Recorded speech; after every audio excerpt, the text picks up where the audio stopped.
Morning, everybody. I have to replace Dragan Milic, which is a not so easy task, and I took his slides.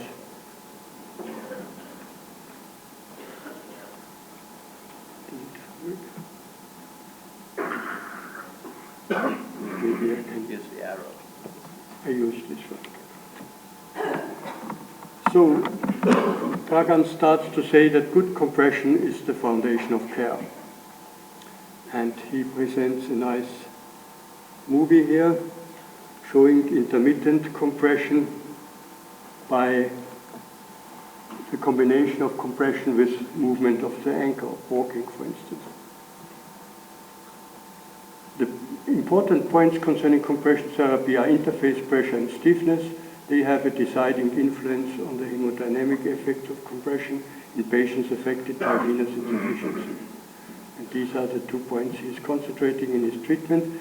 So what Dragan takes is a so-called tubuicus, which is a kind of stocking, and over that stocking he applies elastic bandages. And surprisingly, he ends up with a rather stiff product with different pressure ranges, as I will show you. He measures the pressure here at the P1 point, and you cannot see here the value in the standing position goes up to 78 millimeters of mercury. So it's really a strong bandage in the standing position. Then Dragan quotes our consensus conference in which we proposed to differentiate between mild, medium, strong and very strong compression, and here you see the corresponding values. So this is different from stockings. Stockings would have ranges which are much lower.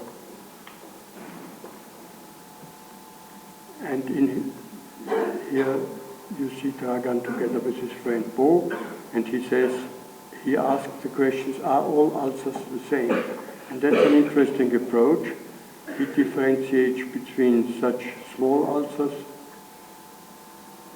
which are quite frequent, and which he calls C6E, the European ulcers. And in contrast to that, he has these bad and big ulcers, which he calls C6B, the so-called Balkan ulcers. And he concentrates in his work mainly on such large ulcers. For the ideal compression device, the interface pressure has to be high enough to approach or overcome the intravenous pressure in the standing position, and low in the lying position to be tolerable. And those of you who attended our course, I hope we could convince you that this is the characteristic of a good inelastic material. Here, Dragan quotes our work where we asked ourselves how high is the pressure which is needed to overcome the intravenous pressure, and we came up by using duplex with these values. With 20 millimeters of mercury, you can occlude a vein in the supine position. You need 50 to 60 in the sitting position, and more than 70 in the standing position on the lower leg. Then Dragan explains what stiffness is. It characterizes the relationship between the resting and working pressure of the compression device, and inelastic systems are characterized by a so-called stiffness index of more than 10. Elastic has a stiffness index of less than 10.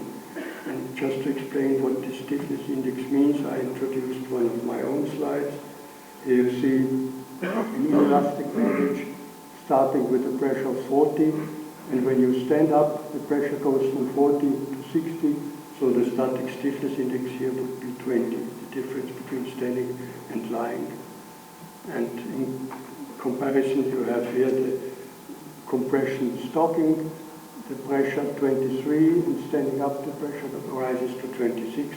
So the static stiffness index is here 3, much less than 10. This characterizes the elastic material.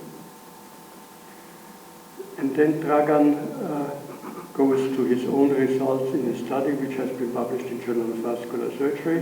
He had 3 groups of patients where he applied medium, strong, and very strong bandages, and here you see the pressure of these bandages which really came up. The static stiffness index here is less than 10, and here in these 2 groups it's 13 because he used elastic material at the end. He would see much higher static stiffness index if he would have taken inelastic material. And these now are the healing rates. Nice Kaplan-Meier curve, and you see that the highest healing rates are found with the highest pressures which he applied. For 74 millimeters of mercury in this group, he had the highest healing rates. But only 30%, only 70% could tolerate this bandage. 30% he had non-compliant patients in this group of high pressure, and this is also one of the disadvantages of taking elastic material. In conclusion, he says the success of compression treatment in group A, this is the medium pressure range, was strongly associated with the small ulcer surface and small calf circumference, and in this group with low pressure bandages he had high compliance. In group C, this was the very strong compression pressure, compliance was low.